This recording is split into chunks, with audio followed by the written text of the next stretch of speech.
Bom dia a todos. Queria dar as boas-vindas para todos aqui presentes. Estamos muito felizes de estar realizando esse seminário aqui. O IAP, juntamente com o Instituto de Estudos Culturalistas e com o IDIP, está em parceria realizando esse seminário para debater um tema muito importante, que é o anteprojeto do Código Civil na perspectiva do direito comparado. E, para tanto, trouxemos dois ilustres professores, grandes doutrinadores do direito civil e diversos outros juristas, palestrantes que estarão conosco hoje o dia todo aqui em Recife. Vamos começar, porque já começamos atrasados, diretamente com a palestra da professora Judite Martins. Ela vai falar agora, inicialmente, abrindo essa mesa. Bom dia. Muito obrigada, caríssima doutora Érica Ferraz. Meu bom dia muito amigável a todos e a todas que estão aqui presentes. Meus cumprimentos aos meus companheiros de mesa, ao caro professor de todos nós, Antônio Menezes Cordeiro, ao amigo e parceiro e colega Fábio Martins, que, juntamente com o Instituto dos Advogados de Pernambuco, ele na diretoria, na presidência do Instituto de Direito Privado, e eu representando o Instituto de Estudos Culturalistas, e o meu caríssimo amigo Torquato Castro, diretor da belíssima Faculdade de Direito, na qual ontem à noite tivemos a alegria de estar. Em 1821, Manuel Borges Carneiro, jurista português, se referindo às ordenações filipinas, disse que elas configuravam um vestido consarcinado de remendos desvairados, uma rapsódia fabricada com leis, disposições, ideias e estilos. Esta passagem, que não fui eu que encontrei, foi um caro colega, Guilherme Nietzsche, do Rio Grande do Sul, que me chamou a ela a atenção, me vem à mente nas discussões do anteprojeto do Código Civil Brasileiro. Eu farei algumas considerações sobre a parte geral, aquilo que ali está, e depois meus colegas continuarão com os slides, continuarão com outras partes do Código Civil, todas elas, penso eu, que nos fazem recordar os dizeres de Borges Carneiro. Eu não sei como é para onde eu devo apontar. Acho que para frente. Para frente. Aqui tem, ó, você acompanha aqui. Eu sei, mas não vai. Por favor. Problemas tecnológicos. Tem que matar aquelas pessoas. Radar, por favor. Ele está vindo. Pronto. Foi. Pronto. Foi. É só fazer aqui. Então, muito bem.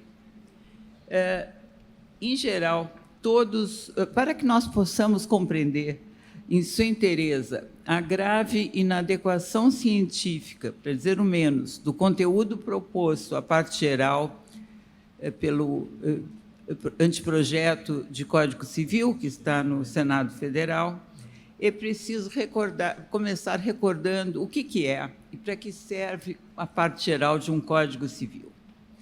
Em geral, todos os códigos civis comportam uma parte introdutória.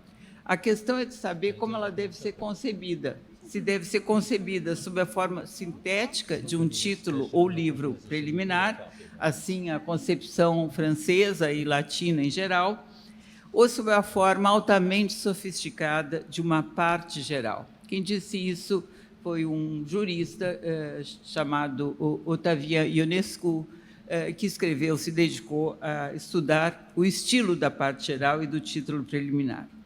E essa parte geral foi a estrutura seguida pelo Código Alemão e os que o seguiram, como o português, de 1967, e também os antecederam, de certa forma, o brasileiro, de 1916, e o de 2002, embora a existência de uma parte geral já tenha sido entre nós concebida pelo genial Teixeira de Freitas. Essa questão de estruturar um Código Civil sobre uma parte geral ou sobre um título preliminar não é apenas uma questão de técnica legislativa. Mais profundamente, ela trata de duas concepções filosóficas sobre o que é o direito, como ele deve ser estruturado e aplicado. Quando estruturado sob a forma sintética de um título preliminar, nós encontraremos noções muito gerais que se aplicam a todo o direito, basicamente noções de sobre-direito e regras de direito internacional privado. A função de um título preliminar não é a de assegurar a unidade dogmática das demais matérias do Código, mas, basicamente, de oferecer disposições genéricas sobre a aplicação das leis. Um caminho, uma solução totalmente diversa é seguida quando a estrutura contempla uma parte geral. É a forma mais refinada, cientificamente, de organizar um código como sistema, e esta é a forma analítica da parte geral. Há raízes muito profundas na filosofia iluminista de cariz germânico, especialmente em Leibniz, que se refletiu na concepção de Savigny, para quem haveria uma unidade interna ao direito que a lei apenas refletiria. Dizia Savigny que o sistema jurídico não tem por objeto apenas uma catalogação, um agregado cômodo de matérias, porque isso seria uma mera facilidade para a memória, mas Savigny entendia que havia entre as regras jurídicas, uma íntima coerência, uma unidade. E, efetivamente, numa parte geral, nós encontraríamos condensadas e analiticamente e sistematicamente reunidas as noções gerais referentes aos diferentes domínios do direito privado, a começar pela noção fundamental de pessoa, o valor fonte, segundo Miguel Reale, e assim o sendo porque embasa o Código Civil no personalismo ético, segundo Lawrence, a qual se segue a noção de personalidade, de relação jurídica, seguindo-se bens, patrimônio, negócio jurídico, ação e pretensão de direito material, e, com isto, se conforma uma parte geral que se estende sobre todo o sistema. Esses são conceitos gerais do direito privado, aplicáveis em todos os demais livros, porque a parte geral tem a pretensão de concentrar os princípios e as regras comuns a todo o direito civil, não apenas ao Código Civil, mas a todo o direito privado, incluindo lei societária, lei de proteção de dados, enfim, a todos, não é? Incluindo aquilo que é o seu denominador comum e que vai se refletir nas demais partes do direito privado. Como consequência dessa forma de estruturar um Código Civil, a parte geral se destina a assegurar o sistema interno. Os seus institutos, suas regras, devem ter uma conexão lógico-sistemática entre si. Por definição, uma parte geral não pode admitir contradições, fissuras ou saltos lógicos, porque ela é destinada a assegurar a unidade conceitual e valorativa de um Código Civil. E é por isso que um jurista alemão chamado Hans Rathenauer escreveu: a parte geral corresponde ao que, no direito, vem antes do parênteses. Não é? É uma verdadeira equação matemática. Em síntese, a parte geral deve ter uma sistematização lógica e clara e uma conceptualização precisa, de modo a evitar contradições valorativas, porque a generalidade da disciplina impede o fracionamento de soluções individuais. Por isso mesmo, disse Canaris, o autor da reforma do Código Civil alemão no início desse século, a parte geral é legitimada pelos valores básicos da segurança jurídica e da adequação ao fim, tendo por função atuar como o verdadeiro centro intelectual de todo o direito privado. A precisão em sua linguagem, a acurácia na enunciação das categorias gerais, a lógica na sua estrutura tem um fundamental valor sistemático, pois o direito não apenas tem uma linguagem, o direito é uma linguagem. As palavras que nós empregamos resultam eficácias. E, por isso, um bom Código Civil necessita de uma linguagem em que, como diria Moreira Alves, o autor da nossa parte geral, da vigente parte geral, que foi elogiada por juristas da qualidade, por exemplo, de Claude Witz, não é? Um jurista francês encarregado de tantas leis importantes na Europa. Não é? Nossa parte geral, dizia Moreira Alves, ela carece de uma linguagem em que, eu o cito, a par da sobriedade e da clareza, se utilizem rigorosamente os termos técnicos da ciência do direito, atribuindo-lhes sempre o sentido que nela tem. Explicando o que havia feito ao propor a parte geral no anteprojeto do que viria a ser o Código Civil de 2002, explicou Moreira Alves: ao introduzir inovações mediante elaboração de artigos novos ou a modificação dos já existentes, utilizei-me sempre de linguagem técnica, sem prejuízo da clareza ou da sobriedade. Ademais, esforcei-me, na proporção das minhas forças, a seguir, a combinar, a conjugar o estilo dos novos artigos ao estilo dos artigos do Código então vigente que se mantiveram. E esta foi a estrutura, como todos nós sabemos, seguida tanto pelo Código 16 como o Código de 2002. Muito bem, traçado esse quadro muito sintético, o que nós podemos dizer? Qual seria o quadro que se apresenta na parte geral que encontramos neste anteprojeto que está no Senado Federal? Eu teria que dar uma resposta muito direta e sincera. Nenhuma dessas qualidades que até agora eu enunciei está presente na parte geral apresentada no anteprojeto. Há imperícia técnica, a linguagem é confusa, rala, pouca atenção é dada à língua portuguesa, faltam acurácia e unidade conceitual. Regras estranhas à nossa tradição, às nossas fontes, passam a povoar o texto legal como se ali estivessem vindo parar num verdadeiro passe de mágica. Fervilham regras geradoras da mais profunda perplexidade e insegurança jurídica. E eu quero provar o que eu estou dizendo, para não parecer que eu sou uma pessoa excessivamente exagerada ou rigorosa. Os problemas começam já no artigo 1º.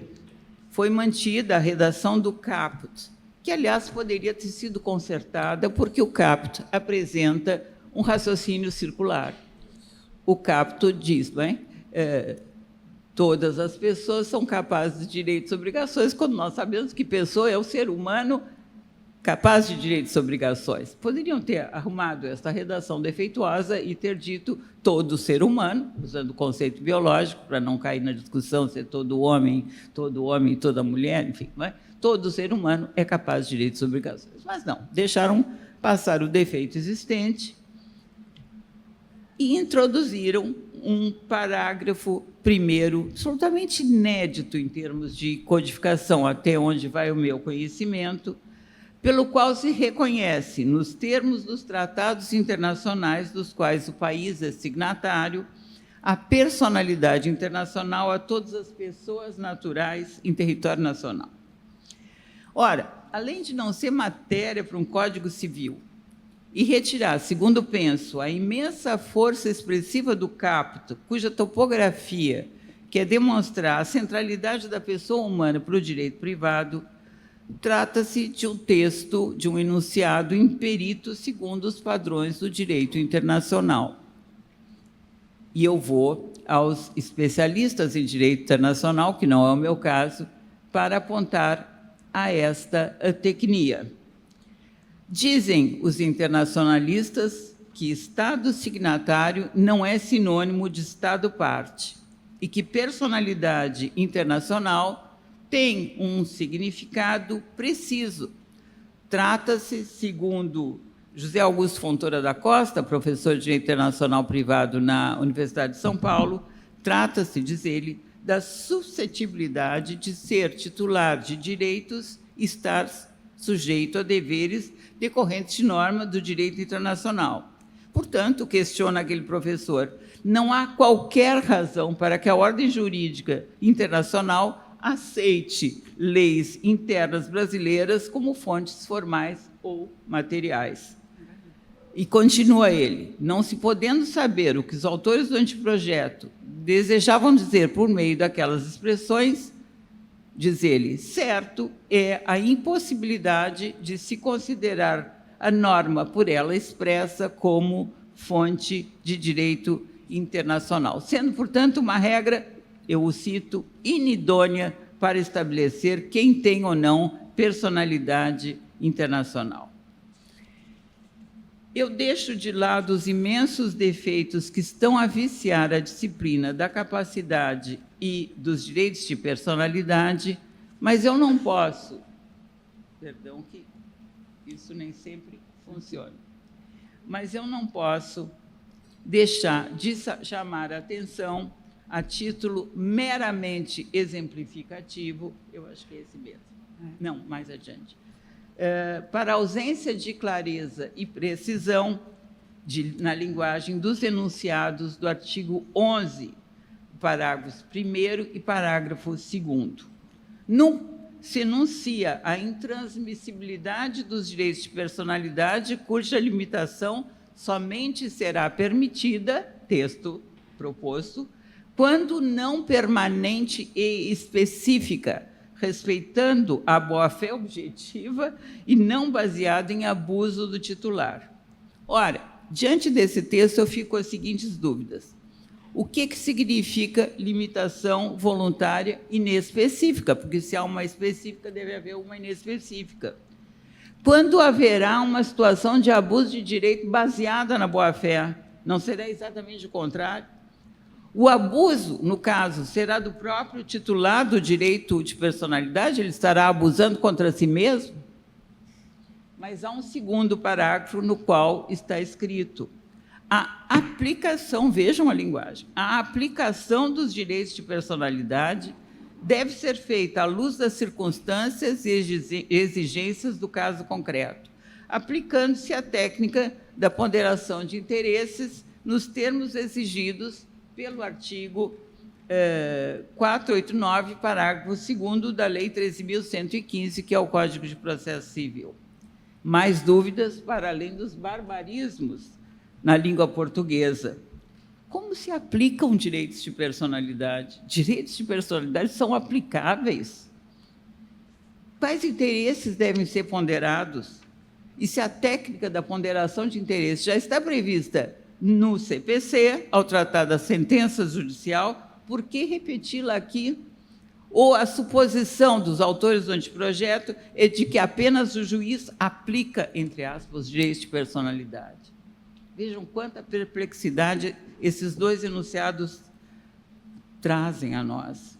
Ainda, apenas para registrar a ausência de acurácia, de cientificidade mínima nos conceitos utilizados na parte geral, que devem ter, como vimos, uma extrema precisão na linguagem, um uso estritamente técnico das linguagens, da linguagem aplicada, da linguagem utilizada. Eu recordo o artigo 19, mais ainda ele, 19, que está incerto no capítulo 2, que trata dos direitos de personalidade. Supõe-se, penso eu, da personalidade humana prima facie. Essa regra enuncia: a afetividade humana também se manifesta por expressões de cuidado e de proteção aos animais que compõem o entorno sociofamiliar da pessoa. Procure-se, nos artigos que antecedem a este, o também, mas nada se encontra. Pela primeira vez está sendo enunciado algo parecido.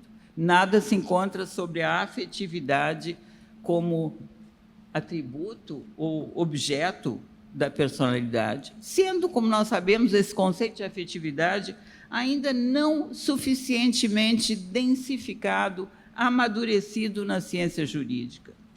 E o que seria o entorno sociofamiliar da pessoa? Vejam quantos problemas isso pode gerar no momento aplicativo do direito. Mas eu vou para o direito patrimonial. Passo muito brevemente nos vários problemas que encontro no direito patrimonial, da parte geral. O tempo da minha exposição não me permite além, mas centro, em primeiro lugar, no conceito-chave de patrimônio, que foi verdadeiramente estraçalhado na redação proposta ao artigo 91. Vejam o que diz o artigo 91. Constitui universalidade de direito o complexo de relações jurídicas dotadas de valor econômico, experimentadas por uma ou mais pessoas, conforme se tem estabelecido. Como se experimentam relações jurídicas? No meu léxico, relações jurídicas são tituladas e não experimentadas. Relações jurídicas não são experimentáveis. E como, conforme assim se estabelecer, quem estabelecerá quando, como, para que efeitos essas relações serão experimentadas, entre aspas, por uma ou mais pessoas? Ora, há tecnia e erro conceitual graves. A tecnia está, evidentemente, no emprego do verbo experimentar. E o erro conceitual está em atribuir um mesmo patrimônio a uma ou mais pessoas, acabando com o princípio da unidade, isto é, da correlação entre um patrimônio e um sujeito de direito. O patrimônio ele possui pluralidade potencial de direitos, pretensões e ações e exceções, porque os efeitos jurídicos integrantes do patrimônio, embora tratados em conjunto, mantêm independência aos outros elementos.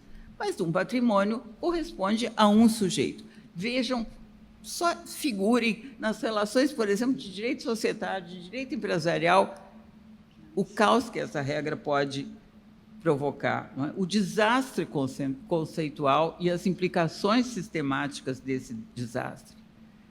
Devemos sempre recordar que a parte geral, sendo o coração do direito privado, contém aqueles conceitos que são apanhados, que vão reger outras disciplinas, como disse, por exemplo, de forma magnífica em relação ao direito societário, ao Tratado do Sistema Interno da Companhia Concreta, José Luiz Bulhões Pedreira, um dos autores da lei societária, reconhecidamente uma das melhores leis do ponto de vista técnico já feita nesse país. Não é menor o desastre, o perigo de esfacelamento do sistema na disciplina das nulidades. Artigo 104, inciso 4, 166, inciso 6º, 169, parágrafo 2º. Como todos nós sabemos, a nulidade é o mais grave defeito que pode atingir o negócio jurídico. E tanto é assim que a ordem jurídica determina uma solução radical.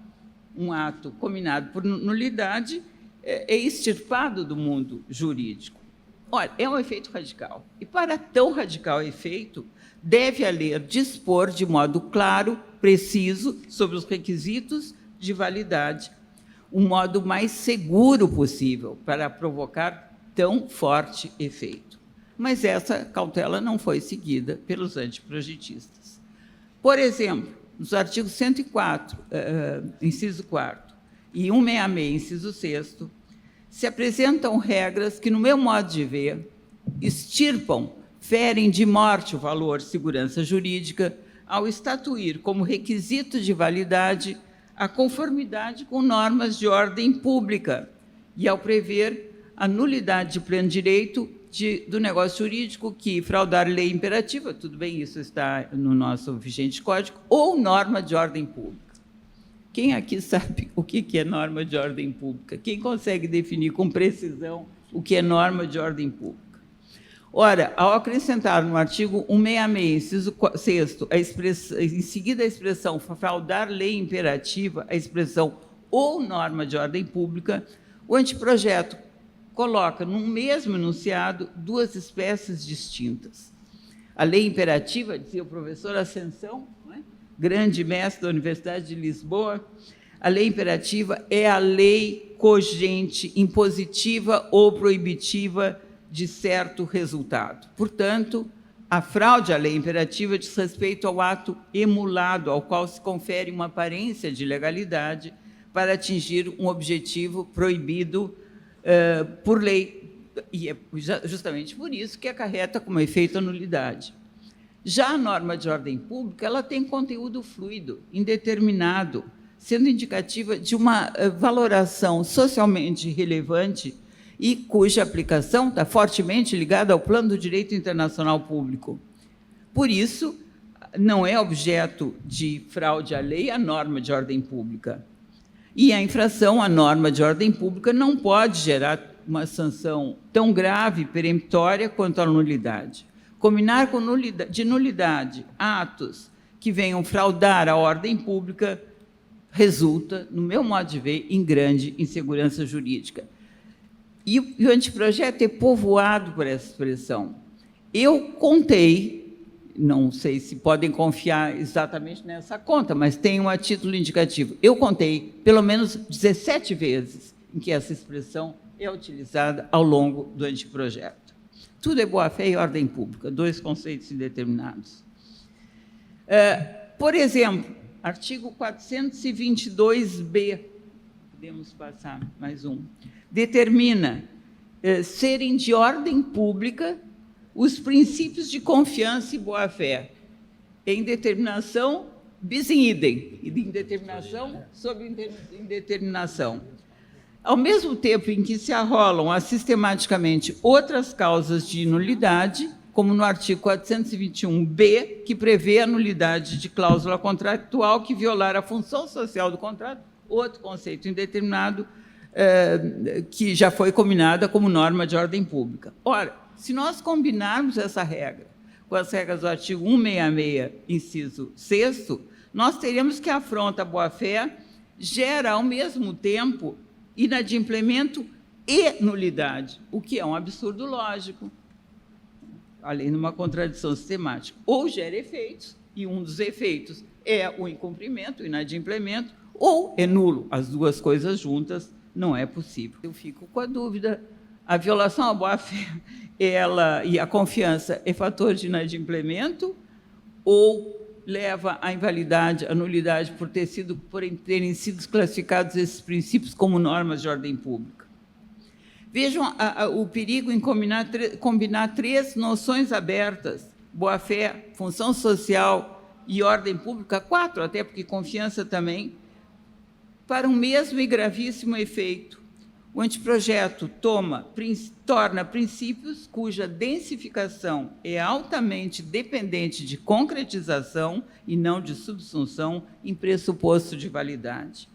Eu não posso deixar de lembrar o nosso ilustre convidado, professor Menezes Cordeiro, quando alerta: em consequência do peso histórico-social das proposições civis, cada termo pode implicar uma riqueza significativa apreensível apenas através de um estudo alargado da matéria. E talvez esse tenha faltado, senão não teríamos esse resultado, né? Nós temos sempre que lembrar que conceitos são signos de significações, não é? Não tem uma dimensão naturalista apenas, não é? E é preciso compreender todas essas significações. Eu passo por cima, deste lado aqui, os erros graves, de consequência também graves, que maculam a disciplina dos atos ilícitos apenas ao registro que, embora o direito civil seja o direito à liberdade, como disse ontem o professor Menezes Cordeiro, esse projeto, ao invés de decide regular também a licitude. Quer dizer, a lei civil tem que se ocupar da ilicitude, não da licitude, porque o princípio é que nós somos livres, não é? A não ser que haja lei que proíba as nossas ações.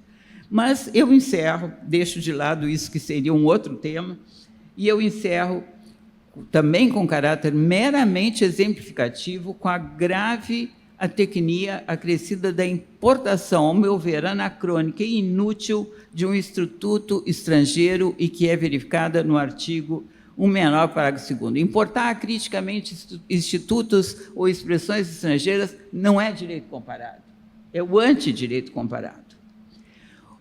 Bem, o anteprojeto acrescenta dispositivo à regra do artigo 169, que prevê que o negócio jurídico nulo não é suscetível de confirmação, nem convalesce com o tempo.